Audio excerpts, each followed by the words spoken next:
Hello, Tricia. Hello, Dawn. Hello.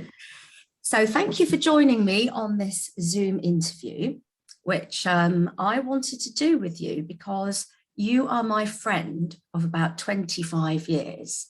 And I have watched you grow in all that time and now become this incredible emotional well-being trauma therapist. And you're launching, or you've launched, My Emotional Audit. And I thought it'd be a really good idea to have a conversation with you about it. So, so 25 years ago, remind me, I know you were scientific, academic, you've worked a lot in university. So how would you say that you've moved from being that version of yourself to this version of yourself? Not by choice, actually. Sure. It kind of dragged me along because I was in a very conventional place, very conventional work. I trained as a scientist and I was in kind of supporting research within the university sector. That's what I did. That's right. Yes. Yeah. I was also a gardener, it has to be said. So I was kind of doing both, because I guess I just like variation. I've always been like that. I like to do different things. But conventionally, my job was about supporting medical research into areas of interest for scientists. So looking at things like antibiotic research. I even joined a team that were looking at alternative therapies for a while. So we looked at things like acupuncture and what the benefits of that were. And I remember thinking, well, that's not real research. It's kind of like, it's a bit out there. It's a bit alternative and unusual. But I always had an inkling that there was something more than what I had been taught, something more than what I was doing. And then, fate intervened really and gave me, I went through a period of extreme anxiety, and it was sort of 2 years after my first relationship broke up, which was quite a serious thing for me. It was because of the nature of who I am. I really believed that relationship was it for me, and I put everything into it. And so when it broke down, it was like I lost my soul. I lost my meaning. Your bubble burst. Yeah, the bubble burst. Of illusion. Yeah. At the illusion, I guess it was, but at the time it felt very, very strong as an illusion. And actually, I coped for about 2 years on adrenaline, and then I just lost the plot, and I stopped sleeping, and I started to get symptoms of extreme fatigue and anxiety. The anxiety was the worst thing. And I can remember this of you. Yeah, I know. I remember you used to just fall asleep. You don't want to sleep all the time. Yeah. Well, I wasn't sleeping at night, you see, because I was wired and tired. I had that adrenaline burst that I didn't understand at the time. Sure. Because despite all my biochemical and physiological training, no one had ever talked to me about how the mind and the body communicate. And I had never learned that stress and past experience can actually play into your current experience. So how you're actually feeling in the present is often dictated by the unconscious learning from the past. And so this was was hitting the fan here, because I had never dealt with the death of my father, when I was 19. And so the ending of the relationship had triggered memories of loss, great loss. And so I was completely poleaxed, and I didn't know how to deal with that. And so I remember sort of going conventional. I got antidepressants. I was put on sleeping tablets, antispasmodics, all sorts of things. I was a little rattling, pharmacy there. But nothing really helped. Nothing really helped, other than it just made me like a zombie. And I remember just getting to the point where I said to you, I don't know what to do now, because it's not helping. And I think it was you that said to me, look, Tricia, what are you going to do? And you can't carry on like this. Have you thought of going to see, an alternative therapist? And I was like, well, but I don't really believe in all that stuff. But I remember thinking, well, what have I got to lose? Because Yeah. I could stay like this for a long, long time, as many people do. And so as I you went, had, to be fair. I'd been ill for two or more years, and it was getting to the point where I was so frazzled for not sleeping and so anxious about everything, you know, even going out into the world and doing regular stuff. And so I went to a Chinese herbalist who did acupuncture, because acupuncture, remember, I'd heard of, so it was kind of like, I've heard of that one, so I might try that. Well, you knew I was doing it, because I used to press all your buttons, because I was Miss Alternative. Yeah, and I was having the acupuncture, and I remember it working really well for me. Yes, that's true. In my friendship group, I had a few people that were doing all this stuff, which I didn't really understand. So I was a little bit kind of a bit negative about it, but I did appreciate that it worked for you, and I did notice that. I just thought, like a lot of people do, well, it won't work for me for some reason. All right. Because I believe that you follow a path, and it's either one way or the other, and there's nowhere in the middle, really. Yeah. And so I had followed the scientific route, and so I kind of felt that wouldn't probably work for me, because I didn't believe in it. And that was the first jolt. You know, you asked me how I got from where I was to how I am here, right? So the first thing is, you don't need to believe in it for it to work. All right. The Chinese herbalist was a traditional Chinese medicine practitioner, and she took my pulses and she said, you are toxic. And I was like, what on earth do you mean toxic? I laugh at that now, because obviously I realize exactly what toxic means. Yes. But I didn't understand in the context of the human body what that meant. And she said, you know, the Western diet is totally toxic. Yeah. And we need to flush you out. And she gave me all these herbs, which, boy, oh boy, did they flush me out. Yeah. But within 3 or 4 days, I started to feel the anxiety lift. All right. Which is, if any of the people listening here know what anxiety is like, it's like a total immersion in fear all the time. And you don't escape it. And so for that to start to lift, the veil start to lift, was just like, oh my God, I was so gobsmacked, there's no other word for it, that something I had been suffering for over 2 years could be lifted in 4 days. Yes. And I won't say it was completely gone, but there was a window, a light at the end of the tunnel. There was a sense of something shifting. And then I went back for more acupuncture as well. And then I started investigating other things, because that, you know, it just shattered my worldview of what healing and health is. Because I thought you were healthy until you were ill. And then and then if you were ill, you needed a doctor or an expert to fix you. And this was saying, well, actually, you just need to engage your own healing mechanisms when you get whatever is in the way out the way. And so that was the beginning of my journey. And then I just started learning new things. And I did tapping and hypnotherapy and all the kind of things that I had kind of pushed away and said, well, they're rubbish. And massage. I remember you. Massage, that was I did. One of the first sort of things that I remember very distinctly. You loving doing the massage, which got you working with the body. Yeah, because massage really helped me. What I didn't realize was I was quite phobic about my body. And really, I only existed from the neck up. You know, I had really dissociated or disconnected my body. And so for someone to engage in a healing modality that engaged sensation of touch was so vital for me to reintegrate that part of myself. And realize that actually I'd never really enjoyed touch much. I had a problem with touch because my mum and me were not cuddly. My dad and I, although we loved each other, we never hugged, you know, it just wasn't in my family. So it was a real revelation to me that touch could be so healing and empowering. And so that it was a long, I mean, it took me a number of years to really integrate this understanding, and also not to lose my previous knowledge, you know, to be able to integrate the two and say, well, there are scientific reasons for why touch works. There are scientific reasons for why the brain, when it's toxic, gets anxious, you know.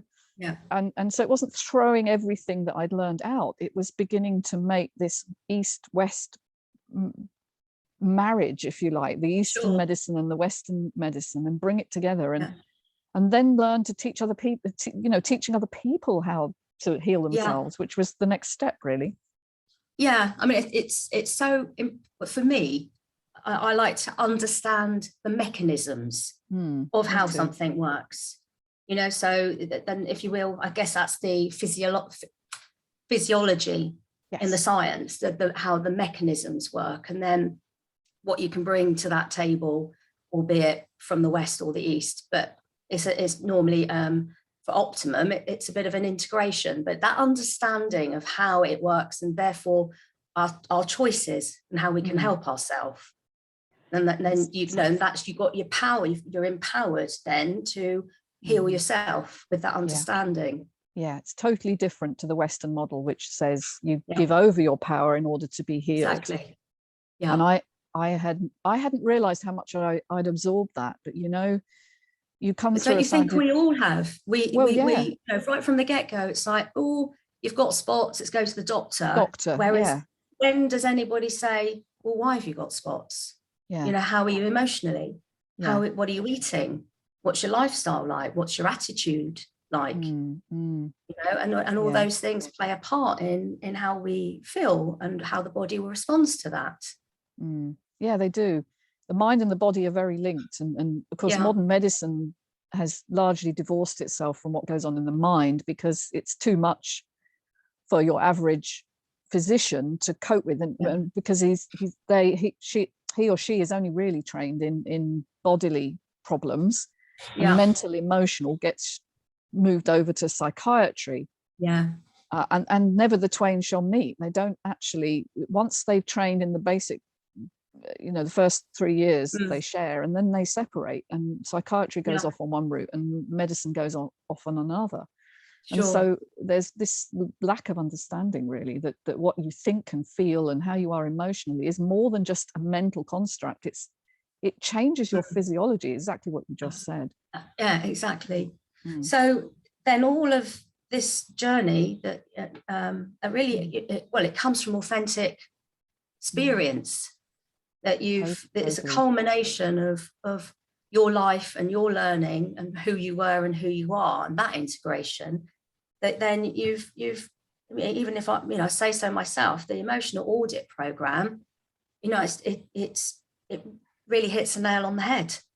It's a culmination of all of that. So tell me about my emotional audit. If what makes it different to, I mean, there are other programs. What makes it different to those programs? And also, is it different, or what makes it different from having, say, a one-to-one consultation as if you were a counsellor or a trauma therapist?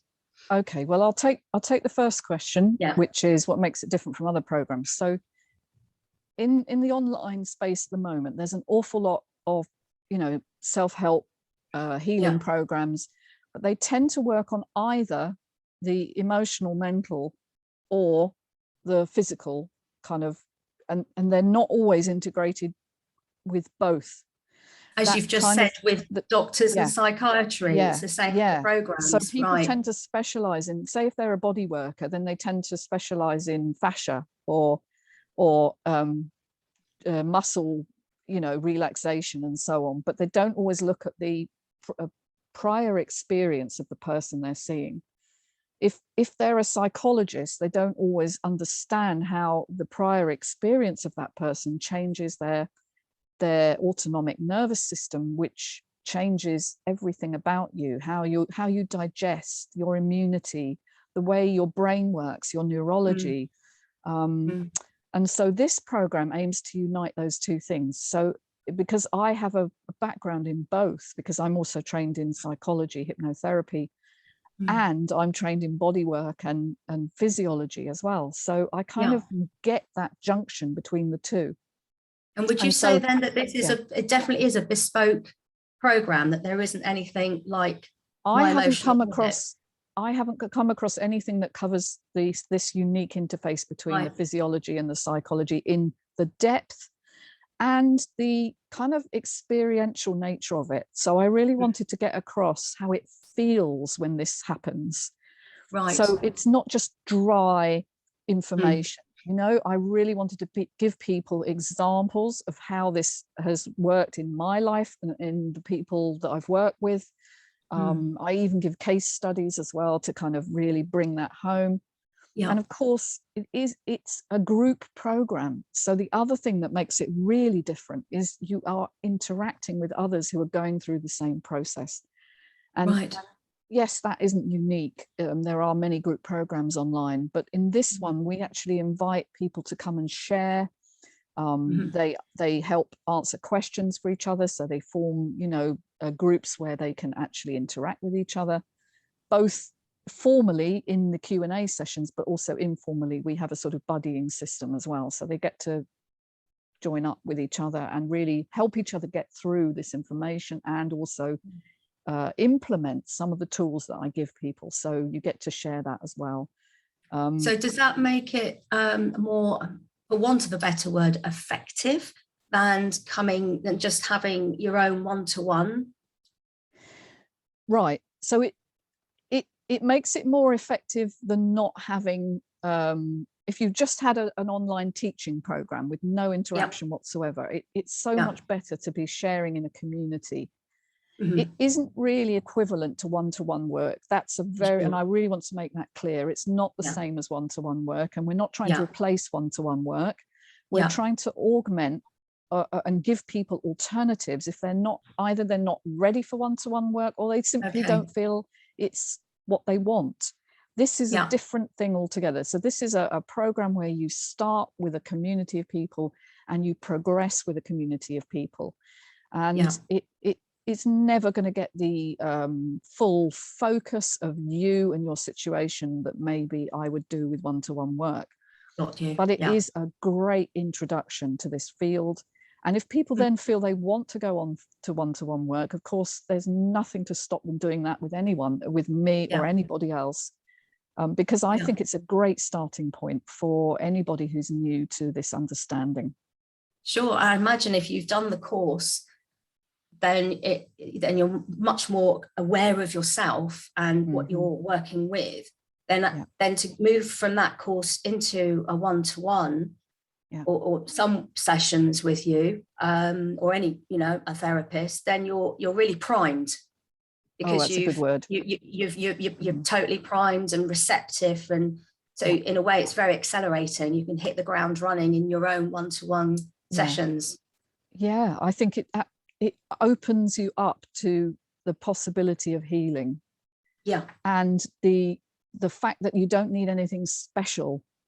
You don't need to be super amazing as a person to heal. You just need to be focused and follow certain specific kind of procedures, really. You know, becoming aware is the first one. That's why the A of audit, understanding you, discovering how that works in the body, implementing, and finally it's sort of thriving, you know, moving you from a place of survival.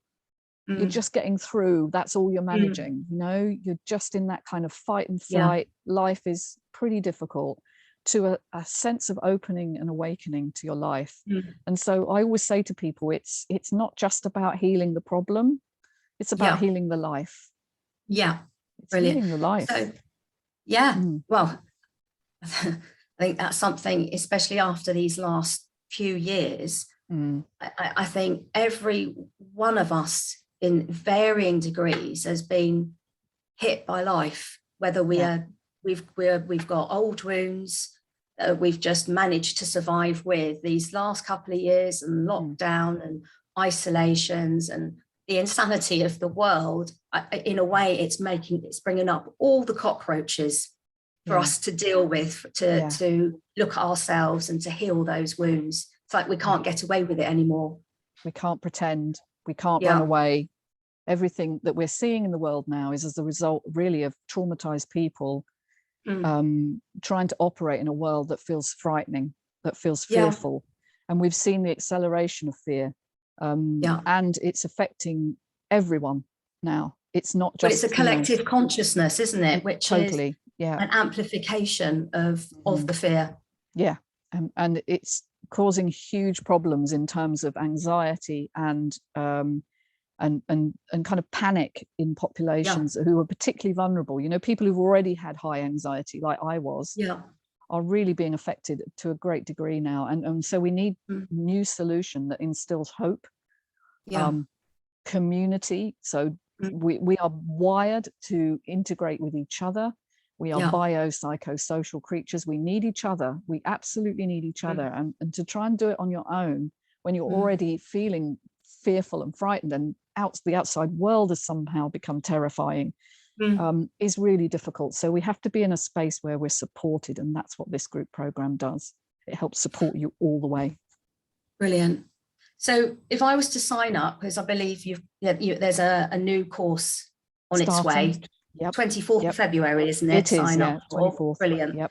Yep. So if I signed up, tell me what to expect. What happens? So you sign up, you're going to get sent, details of the modules and the dates of when they begin. Obviously they start on the 24th, and then they're basically, I'm setting that so they're every Thursday at 4 p.m. UK time. And we basically do a module is released on that first Thursday, and then every 2 weeks after that. And then the intervening Thursday is the Q&A, where we go through some of the information that we've learned and we discuss it. We also get a chance to ask questions and share with each other, what our experience has been to date and how this information is changing us. And that's the real power of it, really. Okay. So you'll be guided to, you'll be given obviously access to the materials that I produce as well. So it's not just the video content. There's video content. There's also an audio version, a transcript. There's documents to read, which give you further information, and basically a whole, raft of good tools for you to take forward into your life. So it's not just this 14 weeks, it's the rest of your life where you will learn things that actually transform you. And so it's a supported program, but it's very much guided through the kind of, we've got 7 modules. So we take you on a journey of discovery. Brilliant. And with that, I'm going to sort of ask a very practical question. If you're working, running a family, is it doable? Is watching the video, looking at the material doable between when it comes out on the Thursday to the Q&A session? Yeah. So what I'm doing, and I've made a little change from the last time I ran this, is I'm giving you a full 2 weeks between each module being released and the Q&A. Right. So the module is going to be released immediately after the Q&A that's discussed the previous module. So it gets released sort of 5:30 that day after the Q&A, and then you've got a full 2 weeks until the next Q&A. Brilliant. So the videos themselves are about an hour. You can break that up, obviously, in shorter segments. So you don't have to have a whole hour to sit down and listen to stuff. You can do it over 2 weeks. And the material is very much there for whenever you want it. You'll have access to that during the program, and for a month or so afterwards as well. And you can download it to your own device. So you've got the opportunity to revisit the material, even if you don't manage to complete it fully all the way through. And many people can't. Life intervenes. But as long as you can make the commitment to spend some time with the material and turn up to the Q&As if you can. It's not compulsory, it's optional, but you do get so much more out of the program if you're able to attend those as well. So it's great that you've got the audio is good. I was just thinking, sort of from my point of view, watch the video, but then the audio, like you can listen to that in the car, or if you're cooking, for instance, or fluffing around. It's just something that you can have to reinforce having watched the video and the same information. Yeah, exactly. So you've done this course once before. How many participants did you have? We had 22. We had 22 in the founder member. Yeah. Brilliant. So what would you say, what was the feedback after, the first video and the first Q&A? Did people feel like, wow, actually already I can feel something. I can feel that I'm eager to do the course, or I can feel an uplift, or I feel hope. Yeah. What the general flavour? Some people said that it beat their expectations, because they've done a lot of people that did the founder member have done a lot of courses before, all right? And so they were coming at it with what's going to be different about this one, and yeah, they were very impressed with the quality of the content and also the delivery. I got a lot of comments on the delivery style, because, you know, way back when I was a kid, I always wanted to teach. It was one of the things I always imagined I'd be doing, and here I am doing it now. And I think my style is, I aim to make it accessible but profound, you know. So it's not fluff. It's not material that you'll have heard anywhere else. This is unique material. So we were getting. You're not fluffy, Tricia. I'm not fluffy, am I? You're really not fluffy. No. So thanks. I'm not sure if that's a compliment, but yeah. It's a compliment. So, okay. So we got good feedback, and people started to say, wow, how amazing, that they'd never realized quite the depth of this stuff. They had kind of dealt with some of the surface areas of it, but to really get it presented in this particular format was really blowing them away. And then to be able to share that with other people, that's really where the power came in. So I got good feedback all the way through. I've put some of the testimonials as well on the website, of what people said, you know, at various points during the program. So it was really profound to watch, and it was very humbling for me as well, for the first time, to watch people actually take in this information and absorb it. So yeah, it was a profound experience, and I think anyone who's gone through it would say it has changed their life. Yeah, well, you've given their tools to change your life, and then continue to manage and navigate your life. Exactly. It's not just, as you say, the dog isn't just for Christmas. This this isn't just for 14 weeks. This is something to take forward into your life, definitely. So how would somebody sort of diagnose themselves, if you will, with they've got trauma to heal, and what types of trauma? Let's talk about trauma. Okay, so trauma is anything that overwhelmed you when you were young, emotionally, all right? We're talking of emotional trauma here. There is another definition of trauma, which is, say you have a head trauma, you know, you have a car accident and you physical, that's a physical trauma. We're not talking about that so much. We're talking about emotionally. And how would you diagnose yourself? You would have problems with relationships. You get patterns of relationships. So, which is what happened to me. You know, you get embedded in relationships that don't actually give you what you need, and then you get very defensive, and eventually the relationships break down because you're either very needy or you're very distant. It's actually a form of attachment wounding, and this is a relational trauma, and I want to explain that. So in my case, I was born with a birthmark. I don't know if you know that, but I was born with a big birthmark which covered quite a large part of my face, because I was suctioned into the world, okay? Right. And I don't remember that. Of course, I don't remember that. I don't have a recollection, but a part of me remembers being odd, different.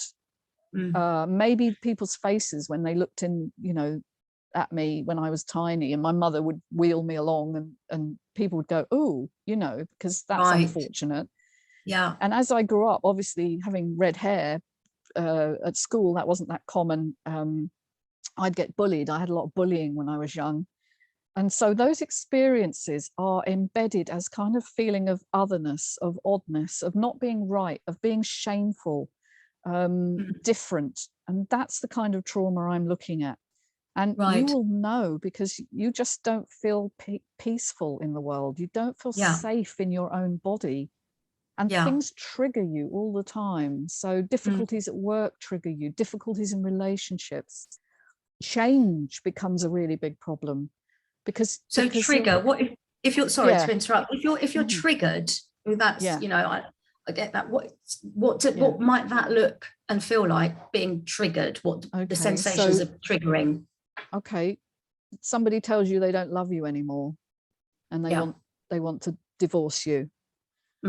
A boss says, you're no good at this job, I think we need to move you, or you need to think about another job, you know, you need to resign or whatever. It can, my goodness, it can be absolutely anything. It can be having an accident in a car, right? Yeah. Having an accident and your body is immobilized at the point of impact. All right, there is nothing you can do. Right. That can be a massive trigger. Yeah. The death of a loved one, all right, Mm. as in my case, you know, I lost my dad, then I lost my relationship, and the two were somehow, one triggered the other, all right, because they're Yeah. both extreme losses of identity, of love, of connection. So So they're shocks as well, aren't they're they? So shocks to the system. Yeah. Totally, yeah. And Yeah. our body is designed to deal with shocks, but if we've been sensitized early on in our life, we don't deal with it very well, and we don't know how to regulate our nervous system in a good, resilient way. And so if I was to talk, you know, honestly, what it feels like is you're all over the place emotionally. Yeah. All right. Yeah. That's the honest thing. So you go up, you go down, you bounce around. There doesn't feel a nice, safe middle ground for you. And I guess communicating about it in that instant is nigh on impossible. Pretty much, because your brain goes offline. All right. Your cognitive thinking brain shuts down. Right. It says, I'm out of here because this is such a threat to me. I have to rely on the instincts and kind of habits of my past experience to deal with this. And it has to be really quick. I don't have time to think. And so this part goes offline and your behavior becomes very instinctive, erratic. Survival. It's survival. Those mode. old survival reference points. Yeah. You're in survival reference, and you relate to others as if you were a frightened child. And that's what we're seeing in the world right now. Yes. Yeah. Yeah. And so we need to come into our adult selves, but some of us never learned how to do that emotionally. We're fine with the intellectual side, but emotionally we're stunted. We don't know how to really deal with our emotions, to kind of harness them, to be in harmony with our emotions, because our emotions are really key to feeling good about yourself, to being able to interact with the world in a and it's a very British thing, isn't it? We've still got that slight stiff upper lip. Let's not talk about it. There are some subjects, you know, like death. Yeah. Not to be mentioned. It's not a discussion particularly. And so we're not encouraged to, because we are emotional. We have emotions. They're there, and we're not encouraged. We don't learn the language of them, and you know, and to speak of them safely and freely, I guess. Yeah, we don't know how to actually deal with our emotions unless we're shown. Yeah. Right. It isn't an intellectual pursuit. I could talk to you about how to deal with anger or sadness or loss, and you would go, yes, yes, yes, but it wouldn't change how you feel.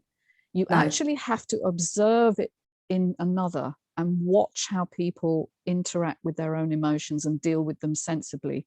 Right. And that is what should happen through a good enough childhood.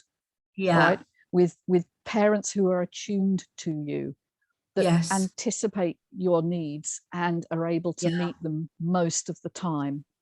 But sadly, we are seeing that a lot of people don't have those childhoods. They have divorce in the family, or they have a traumatized or narcissistic parent. There's abuse, obviously. There's all sorts of reasons why children don't learn how to actually deal with their emotions in a mature and sensible way, and harmony, as I said, in a harmonious way. And so that's what's missing. And then we're at school, and we're in school, you know, spend most of the days and aren't those formative years in school, and sure as hell that's not a discussion there either, is it? Not really. Most children are taught to inhibit their emotions. Our schooling system makes sure of that, and the pastoral care in schools has been vastly cut. And so actually enabling children to learn how to manage their anxiety and their emotions is sadly very little. And we need to you need to know that you can learn this even when you're older. And if you missed out on this when you were a kid, all is not lost. And so really instilling hope is something I really want to do is teach people that they can learn at any age whatsoever. Well, like such as yourself, life, well, yeah, we're always while. a student in life. It's being willing, to see the possibility of that. It's being willing to step in and at least be receptive. Yeah, that absolutely. That then opens up, the beginning of that journey. Yeah, you have to feel safe. Yeah, sorry, but you have to feel safe to enable that. All right, and that's what I aim to provide. Absolutely, and clearly from the last participants, that's exactly what they were all feeling. I mean, I read the reviews myself, and you can totally feel that everyone felt really safe, totally enjoyed the course, and how effective it was. Which I worked hard to create that safe space. Yeah. Yeah. So if I'd like to ask, so for some people, they're quite, they could be on strong medication for their depression, etc. And I know quite a few people who are quite addicted to it. They've been on it 10, 15 years. Yeah. In that instance, can they still come to you? Do they need to be on meds, off meds? And I'm sure you don't prescribe meds. No, I'm not licensed to prescribe. And actually, I'm not anti-medication. I was on it myself and it was helpful for a short while. And I think everybody needs that sometimes when they reach, the real depths of their despair, and you need a kind of crutch. That's what medicine is. It's a sort of support structure that's meant to be temporary. There's actually no reason why you couldn't come on the program, whether you're on medication or not. The only thing I'd ask is a willingness to engage. That's it. And I'm not here to denigrate anybody for whatever stage they're at in their journey. We're here to encourage them to harness their own power and move forward through the experience they're going through. A lot of people avoid the experience by numbing it out. So it's just a willingness to be open to alternative views of why depression or anxiety or pain come along, and to see it in a holistic model.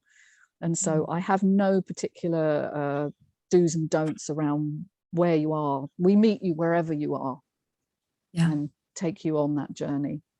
Brilliant. Just excuse me while I look down here. So I did write some questions. So after the course is finished, then participants can, would there be a follow-on course that they can do? I've heard there's already an invite if people then want to do their own one-to-ones. What's left for them after? Good question. Well, I've already said the materials are still, they can keep the materials for life, really. So there's also a regular community membership where they get to interact with me once a month and, continue that sense of togetherness that we've developed. That's very much a forum that I'll be guiding, but it's very much about where everybody's at, what they want to discuss or share. And there's also another course in the offing, which is going to be the masterclass, which I hope to release in the summer of 2022. So that's going to be a much more in-depth exploration of some of this stuff. And kind of my aim is to really merge the spiritual and the scientific and the cosmological, if you like, the bigger picture of things, and how that interacts with the mind and the body, because we are more than just individuals on this earth. We're actually interacting with our earth and nature, and so I kind of want to broaden the scope a little bit with the masterclass, which will be available to previous participants of the That sounds fantastic.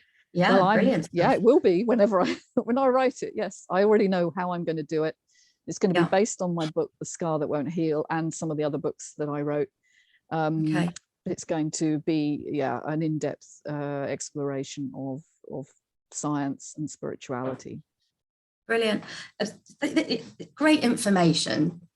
Lovely interview. Thank you for that. It's been really, even as your friend in this unusual way of chatting with you, it's been really, really informative. So if people want to join the course or contact you, what's the information, please? So they'll go to myemotionalaudit.com, and there's a sign up there, or they can also find it on my my website, which is alchemytherapies, all one word, .co.uk. And there's a button right on the homepage that says emotional audit, and you can get more information. You can sign up there as well. Okay. So we have, and yeah, Facebook. You've got yeah. I've got a group? Facebook group, which is the emotional healing Facebook group, and there's also the emotional audit. We get a private group set up for people once they sign up, which is the Audit Hub. But you can find us on Facebook as well with the emotional audit. Great. And so we'll make sure all those details I'll are at the bottom of the video. The description. Perfect. Absolutely. Lovely. Yep. Yeah. And is there anything else that you'd like to share that maybe I haven't asked? I'd just like to say, if anyone's on the fence here, you know, they're thinking, well, I don't know, I would say, you know, if not now, when? Because, you know, I put off healing for years and years, thinking I could cope, I could manage, I could do it on my own. And, you know, we all need each other right now, more than ever. And this is an experience of community, of connection. It's not just a training program. And so I would say, if you're on the fence right now, you know, just watch some of the videos, just listen to some of the other people that have been on. You know, this is a transformational experience, and it's worth having a go, in my opinion, obviously. And please join us, because we would so love to have you. And I'm going to say it's not really expensive. No, I don't think so. You know, for it's what, £359. Yeah. And what an investment that could be to completely change your life. Yeah. And then have these tools for the rest of your life. Yeah. You know, what an incredible investment and gift to give yourself. And it's possible, it's there, it's achievable. Yes, and I have made it affordable because I wanted to reach as many people as possible. But you get, you know, 10 hours of contact time with me, which is, you know, it's very important to understand. This isn't just sitting watching videos, you know. We are interacting with you personally. And so it's an experience that you can go through that's affordable, and it's time. Yeah. It's time to heal. It is. Wonderful. Thank you, Tricia. You're very welcome. Thank you, Dawn. All right. Okay. See you now. Take care, everyone. Yeah, bye. Bye. Bye.